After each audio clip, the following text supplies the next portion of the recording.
In episode 7, it's the eve of the election night. Shiv, along with Tom, are going to be hosting their dad's old party. He had it every year for election night, and with him gone, it's not stopping. Shiv and Tom have been getting along really well lately, so much so that they had sexual intercourse. That's right. Tom rocked Shiv's world. Shiv rocked Tom's world. It was hot. It was steamy. Endorphins are real high right now. But Shiv's not just in a good mood because she had sex. No, she's also in a good mood because Jimenez is up by 4 in the recent polls. Jimenez is Jared Mankin's main competition. Believe it or not, it's not Connor Roy. Shiv absolutely despises Mankin, so finding out the day before the election that he's trailing is really, really good news. It's only good news, though, for Shiv. It's certainly not good news for ATN, who have kind of hitched their wagon to Jared Mankin. Tom, though, has to head off to ATN. They're firing a bunch of people that day, while Shiv has to head off to have lunch with her brothers.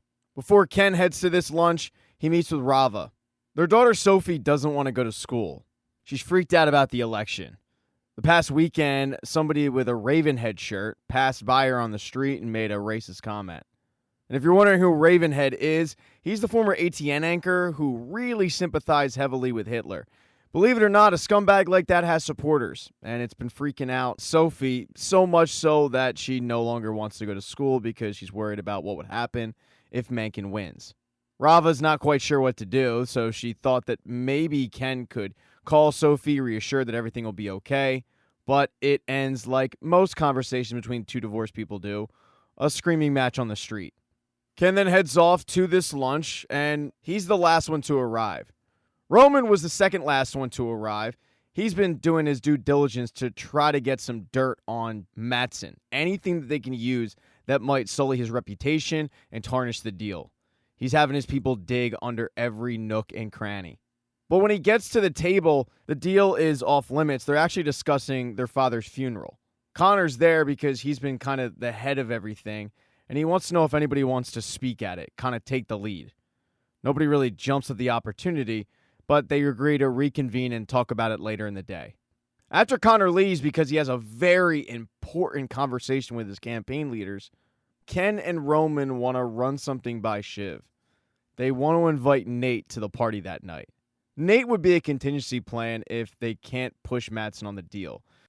If they invite Nate and they pitch him on the fact that Matsson's a scumbag, the deal is bad, then maybe Nate could push the DOJ and regulatory so much so that they wouldn't have to worry about the price. It does make Shiv a little bit uncomfortable, and she does consider Tom, but ultimately she gives in and tells both Roman and Ken, it's fine. But as soon as they leave the table, Shiv calls up Matsson and says, you have to show up at this party. They're gunning for you.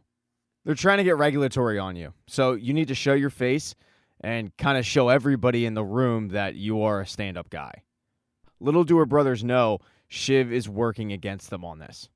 Later that night, Shiv heads back to the apartment and they get ready to host this party. She does have to let Tom know who will be in attendance, i.e. Nate, just so he's not taken aback. And he feels uncomfortable, but there's nothing he can do. A little while later, everybody shows up, and Shiv, Kendall, and Roman get together to formulate a plan on how they can work the room in their favor to make sure Matsson doesn't complete this deal.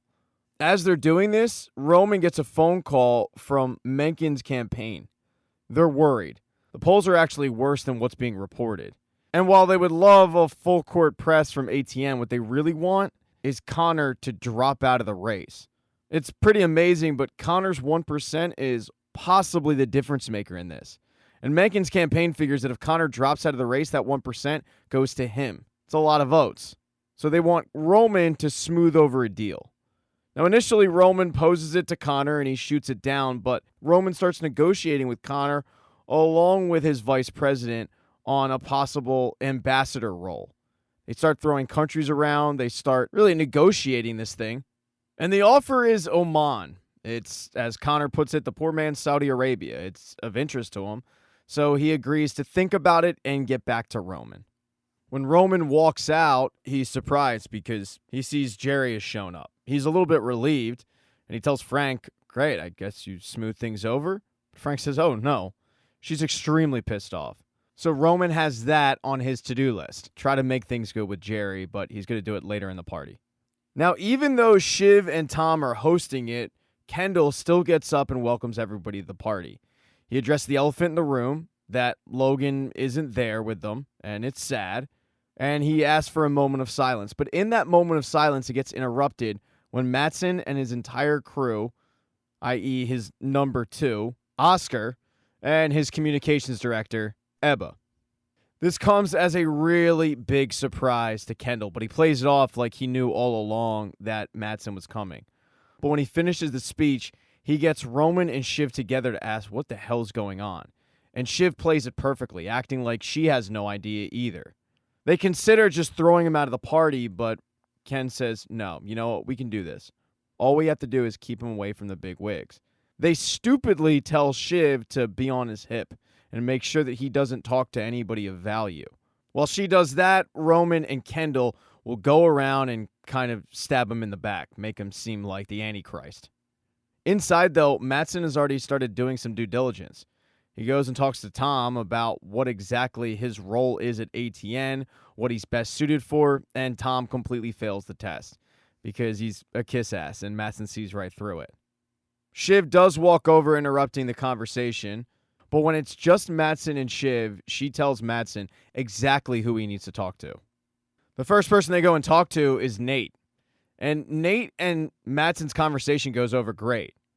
Nate's big concern is ATN, the leadership over there, the fact that it has been so Mencken heavy.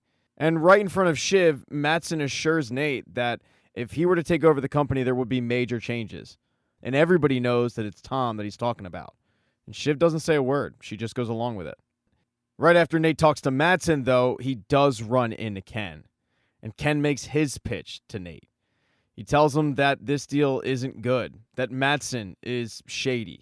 And he makes Nate an offer, saying that if Nate were to get tough on regulations, then the first 100 days in office would be pretty favorable for him and his group. Nate can smell the desperation, but he does tell Ken, I'll check in and let you know. While Nate was getting schmoozed over by Ken, Shiv took Matsson into the coat rack to congratulate him on doing a tremendous job so far on getting around the room and making a good impression. She finally does address, though, what's in it for her. She says, look, I like helping you out and ushering in this new era for the company, but I'm going to need some guarantees on this. And what Shiv wants is a really big role if Matsson were to take over. Matsson agrees to think about it, but it does seem to be a positive conversation. They leave the coat room. Shiv meets up with Tom. It's even more uncomfortableness for Tom because people are walking up to him, bringing up the fact that after the election, they're hearing he's going to be out of ATN. And Shiv just continues to laugh it off. And Tom, well, this is the first he's hearing it. So it hasn't been a real fun party for Tom. It's getting to be, though, a more fun party for Matsson. Now, with all of the schmoozing out of the way, he gets to enjoy himself. So him, Oscar, Ebba, they just sit down and chill. But then Greg comes over. Greg was told to go over and distract Matsson by Ken. And at first, it's a little awkward because Oscar is a dick to Greg. But when Matsson brings up that he wants to fire Ebba, but he can't, Greg uses that as a way to kind of get in good with Matsson, and he says, I'll do it. Yeah, I just fired a bunch of people today. I have a lot of experience in this. But Ebba doesn't really find the joke funny, and she storms out of there. It's something that Kendall noticed. He feels like this could be an opening. And that's because Roman's private investigator did get some information on Matsson. He found out some details on the relationship between Matsson and Ebba. And while he doesn't know everything, he knows enough that it's weird. So when Kendall sees Ebba walk out for a cigarette, he grabs Roman and they go to kind of sweet talk her a little bit. And while they don't find out all the details on the weirdness of Ebba and Matsson's relationship, what they do find out is that Matsson's numbers are skewed. He's reporting this massive subscribership, but it turns out his numbers in India are way inflated. This is really exciting to both Kendall and Roman, and they rush to tell Shiv that Matsson is full of it. As soon as Shiv, though, gets a minute, she rushes over to grab Matsson and has a private conversation with him, asking, what the hell's going on in India? Apparently your numbers are inflated. And Mattson admits, yeah, there was a little bit of a clerical error. It turns out that the numbers, well, it's as if there were two Indias. Shiv asks him, what exactly do you plan on doing about this to fix this error? Because you're offering a 50% stock, and if this comes out, that 50% isn't going to be worth nearly as much as it was. But Mattson's fix on this is to buy Waystar. He feels like if he purchases Waystar, then the negative press revolving Gojo's inflated numbers go away. They're just kind of brushed under the table. That is a terrible plan, and Shiv knows it. She also knows that she might be screwed because she hitched her wagon to Mattson, who might just be nothing more than a con man. And speaking of the con man, he's decided that he is staying in the election, although he hasn't told Roman yet. Roman figured that he finally had to face Jerry. And he apologizes and acts like the firing was fake, but Jerry didn't take it like that. She looks at Roman and says, I'm out, and I've also hired litigation. I want an astronomical sum of money from you, and if I don't get it, then all of those pictures that you sent me, they're going public. Yeah, Jerry ain't playing games. This has Roman a little bit on edge, so he walks over to Connor to finally get an answer, and it's not the answer he wanted. He starts taking his frustration out on Willa, because he blames Willa. Willa was, after all, kind of the one that convinced Connor to stay in the race. But all the insults that Roman is throwing their way isn't going to change Willa, or more importantly, Connor's mind. He's staying in the race. While Roman was getting this answer from Connor, Kendall was saying goodbye to Nate. Nate had to leave early. There was a couple of people he was with who kind of have a big mouth, and they didn't like the visual of Nate cozying up with Kendall so much. So just to avoid questions at work, Nate decided it was best if he bailed. Kendall, though, wants reassurance that his offer is good, but Nate doesn't really give it to him. When Nate leaves, it doesn't really sound like Ken has his plan B. He then overhears the commotion between Connor and his brother, and he goes over to kind of get in the way of it. But that's when he sees that Mattson was sitting over the shoulder of Connor. They start a little bit of a pissing contest. It's weird. It's not screaming, it's not contentious, but the tone is weird. And it also formulates a bit of a crowd. It's a show that these two put on, and at the end of it, they hug about how much they like the deal, even though they know that that's not true. Once they kind of split up, Tom walks up to Shiv and says, yeah, I'm going to bed. I don't want to be here anymore. Seems like everybody at this party knows that I'm getting fired from ATN, except me. Yeah, I'm not doing this. They decide to take the conversation outside to the balcony, and they're both really stressed out. Tom feeling like his days are numbered at ATN, and when he woke up today, he didn't think that was the case. And Shiv feeling like her days are numbered because she hitched her wagon to Mattson, who looks to be a fraud.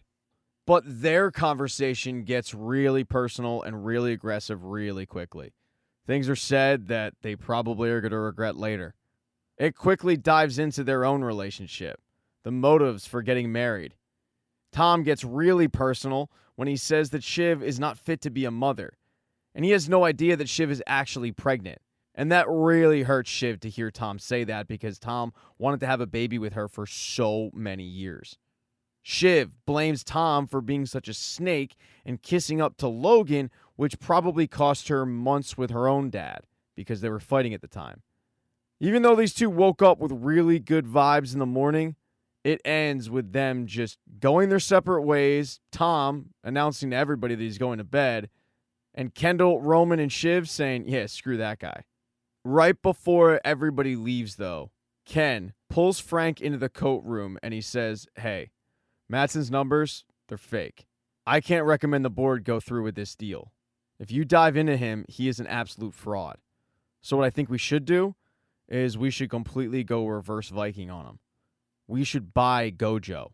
If his numbers are fake and it gets out, his evaluation is going to tank.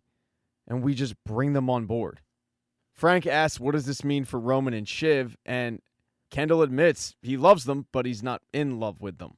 This would kind of have to be a one head, one crown kind of thing.